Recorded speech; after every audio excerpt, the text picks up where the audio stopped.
On the first day of Christmas, my true love gave to me. Bonjour à tous, bonjour à toutes. Aujourd'hui, on va parler de Clank. Clank, c'est quoi? C'est un jeu où on va faire du bruit pour aller essayer de voler Nikki la dragonne. Alors, comment ça se passe? C'est un deck building. Un deck building, c'est quoi? En fait, vous allez avoir un petit paquet de cartes de départ. Vous allez piocher vos cartes.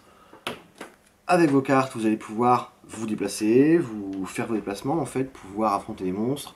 Vous allez pouvoir acheter des nouvelles cartes dans le marché du donjon.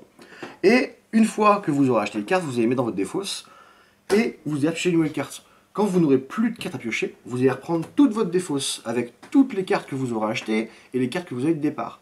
Vous allez tout remélanger et c'est à partir de là que vous allez repiocher une nouvelle carte. Du coup, vous allez potentiellement repiocher les cartes que vous avez achetées. Et le but, c'est de réussir à acheter les bonnes cartes pour améliorer son paquet de départ, pour en faire un bon deck, comme ils disent. En fait, c'est une pioche, une bonne pioche. Pour pouvoir se déplacer un peu plus, affronter plus de monstres, gagner plus de points et acheter plus de cartes. C'est le but. Alors dans Clank, comme vous le voyez, on va pouvoir en fait s'enfoncer dans le donjon. Il y a en deux parties. Vous avez la partie haute, la partie basse.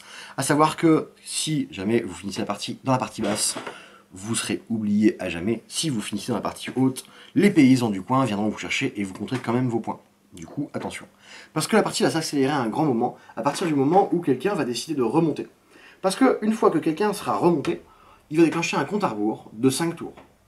Si quelqu'un remonte, ou si quelqu'un meurt. Du coup, la partie s'accélère d'un coup. Et à ce moment-là, tout le monde, c'est la ruée vers la sortie. Sinon, pour faire un petit détail des cartes, vous avez en fait les cartes de base, qui sont le gobelin, qui est un petit peu le sac de frappe du jeu, hein, vous pouvez le frapper aisément, libre à vous.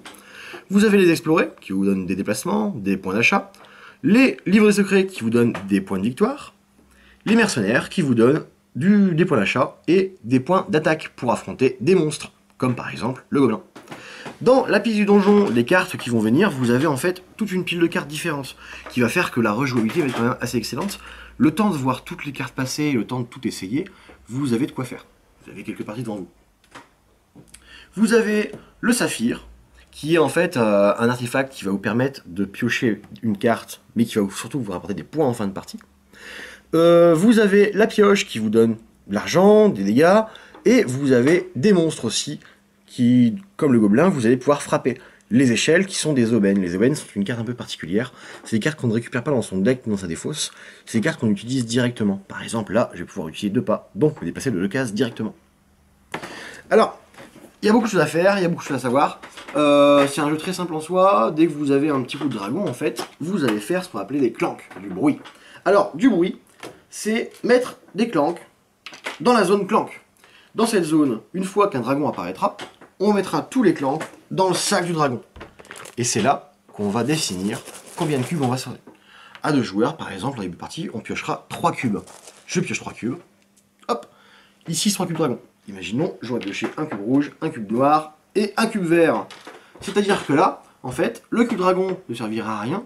Le cube rouge infligera 1 point de dégâts au joueur rouge et le cube vert 1 point de dégâts au joueur vert.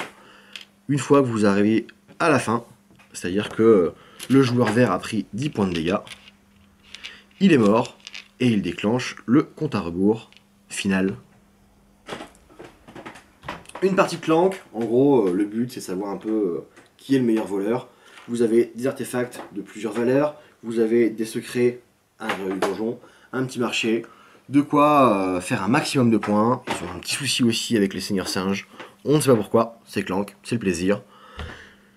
Et le plateau avec le verso.